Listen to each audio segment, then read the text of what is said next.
But this is the week that we appreciate our veterans. I thought it'd be a good opportunity to reach out to former Congressman and Admiral Joe Sestak, get his thoughts on what's going on. Joe, thanks for taking time for us. Good to be with you, Rick. Thank you. An important week. This week, like I said, this is Veterans Day Wednesday. This is the week but I think every week we should be focusing on the people who've sacrificed for our country and help provide the freedoms that we enjoy.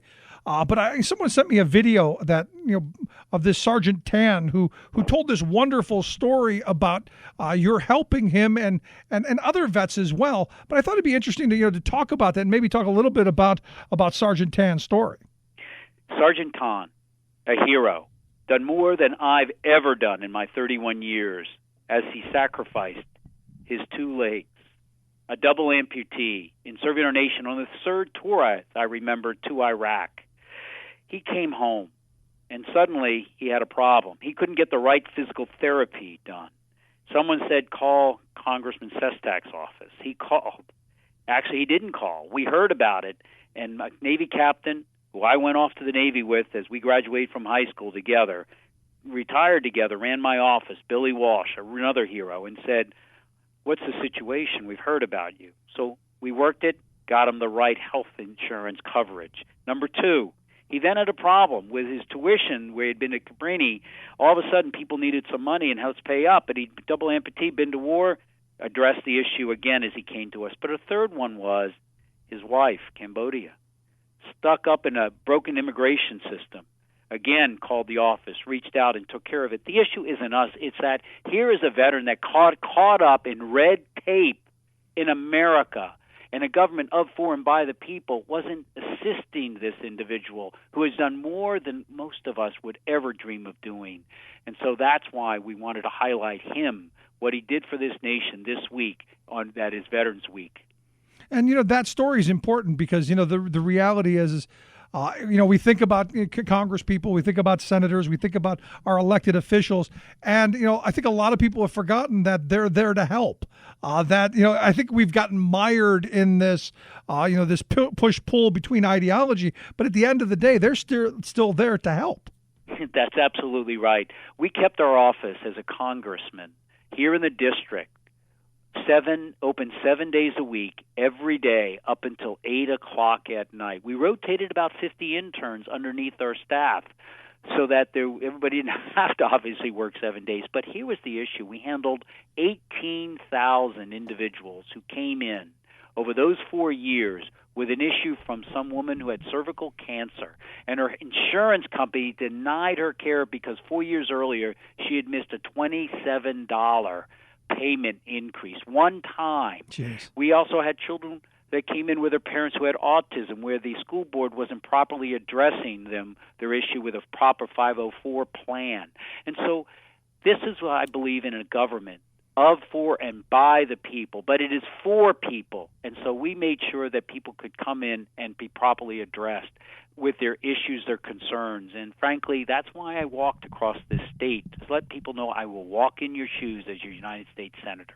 Here's the thing with Veterans Day being Wednesday, Joe. I look at this week as one of those weeks to look back, honor those people who have served this country so valiantly and so with dignity and honor, and to make sure that I don't ever have to see again what I saw as a kid growing up in the 70s as men were coming back from Vietnam, just basically being dumped into our community. And I was not for the Iraq War. I was not for getting in the middle of all of that.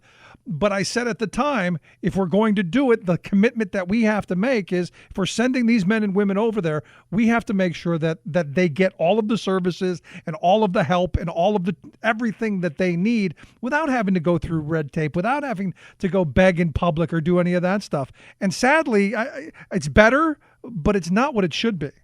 No, it's not what it should be. When I went to Congress in 2007, because of the underfunding of the VA, the Veterans Administration, we had the vote for the largest budget increase ever, $10 billion for the VA. Why? Because so many were coming home with the signature issue of the wars of Iraq and Afghanistan, which was post-traumatic stress disorder and also traumatic brain injury. And yet today, we still have a backlog of those who are applying to the VA in order to ensure that their disabilities are properly taken care of. I will go to a prison this week, as I did every year on Veterans Day as a congressman, and even after I was no longer a congressman. Every year I go to visit our vets. There's an Afghanistan war veteran I met a year ago when I visited another prison. And he came home a couple years earlier during a recession. Unemployment was so high for vets as compared to even the civilian population. He started dealing. He had a problem, PTSD and some drugs, one of those stupid mandatory sentences for a relatively minor crime, and he's there in prison because we did not take care of him when he came home. That's why I go to visit them, to let them remember that, yeah, you served us, and I, at least, with many Americans, like I say now, won't forget you. Let's get the proper treatment for our vets when they come home. Yeah, but here's the thing, and I think everybody agrees, and even all of the politicians, this should be bipartisan. This should be nonpartisan. Every politician I know loves to take photos with the vets in their uniforms and the flags waving and all that stuff. But yet here we are still talking about all of these problems and all of these obstacles, and it's been all of these years, and you go, how do you fix that? And you can only fix it, I think, by making sure that you have public officials, hopefully more that have served, that actually know that you are going to be judged not by your words but by your deeds. Take our present Senator, Pat Toomey. He voted as a congressman to send me to war. He actually came to my ship, took a picture on my aircraft carrier with me and others, came home and voted against every single Veterans Administration budget as a congressman and a senator until this past December. He voted against the jobs bill. That was a bipartisan bill, and against the mental health benefits bill that would have addressed, as was a standalone bill, the challenge that we have with the suicide rate, for example, of our women veterans is 7 times higher than women in civilian life because of the trauma, including sexual, that they go through in the military. We got problems to address, and we can't do it with public officials that want a photo op on an aircraft carrier, so we vote to send us to war, and then come home and vote against the fairness for our veterans in transitioning to civilian life in the areas they need, from jobs to home, not being homeless, to drug and alcohol treatment for perhaps they have challenges there, to whatever they need to get there, that safe transition. You're listening to The Rick Smith Show here with former Congressman and Admiral Joe Sestak. You want to check out his website, joesestak.com. We've got a link at thericksmithshow.com. But, here's the thing, Joe, that gets me. I mean, I look at Pat Toomey, Senator Toomey, and as you've said, he's voted against all of these things that would have helped the military, would have helped the military families, and yet you still see these bumper stickers and all of this Veterans for Toomey stuff. I got a question. How is it that some of these veterans are going, yeah, he's our guy? I'm confused at that. Because as you had the Koch brothers come in and put $1.5 million in over the last few months in ads, where they say, well, Pat Toomey, our buddy from Wall Street, he's actually helped veterans. But yet, what the Koch brothers want is a plan where it cuts the VA by 1/3. So they just, as politicians like Pat Toomey do, they say that they support veterans. And then they can point to a bill. Here he voted against every bill that would support homelessness for our veterans, every single one, up through this past December. And yet, what he did do is a bill with others voted for that would say if there's lost luggage with some clothing at the airport, that normally the airport will give to charity. Well, guess what? Now they can give it to veterans. Oh, wow, that's great. We're going to give them secondhand. You can't make that up. I didn't make that up. And so, but now what he can say is, I voted for a bill for veterans. And then you peel it apart and you say, what did it really do? Look, I'm really glad that he has been promoted out and promotes himself out there for getting a VA named after one of our heroes. But then why did he not fight to get the VA funded? I mean, that dog doesn't hunt. And I am someone who strongly believes, not just because I'm a vet, but because I've saw as a congressman, and so many of our veterans like P.C. Tan, who gave his legs for this nation, and yet the prosthetics that he needed, Pat Toomey voted against. And that is why I am so upset with public officials who will say one thing here in Pennsylvania and vote the exact opposite way in D.C. And the $1.5 million you're talking about, I think that came from a group that I love, and I love these euphemistic names. Concerned Veterans for America. That's the front group, the Koch brothers front group. And you got to love the name at least, right? You got to love the name. But once again, that's why the biggest issue in America today is a lack of trust, because people know in their hearts that they're being told one thing, but people are doing a different thing in D.C. And, frankly, that's why it's so important that we constantly try to ensure that people understand that what's in their interest has to be brought to them in an honest, fair, transparent way. And frankly, Pat Toomey does not do that.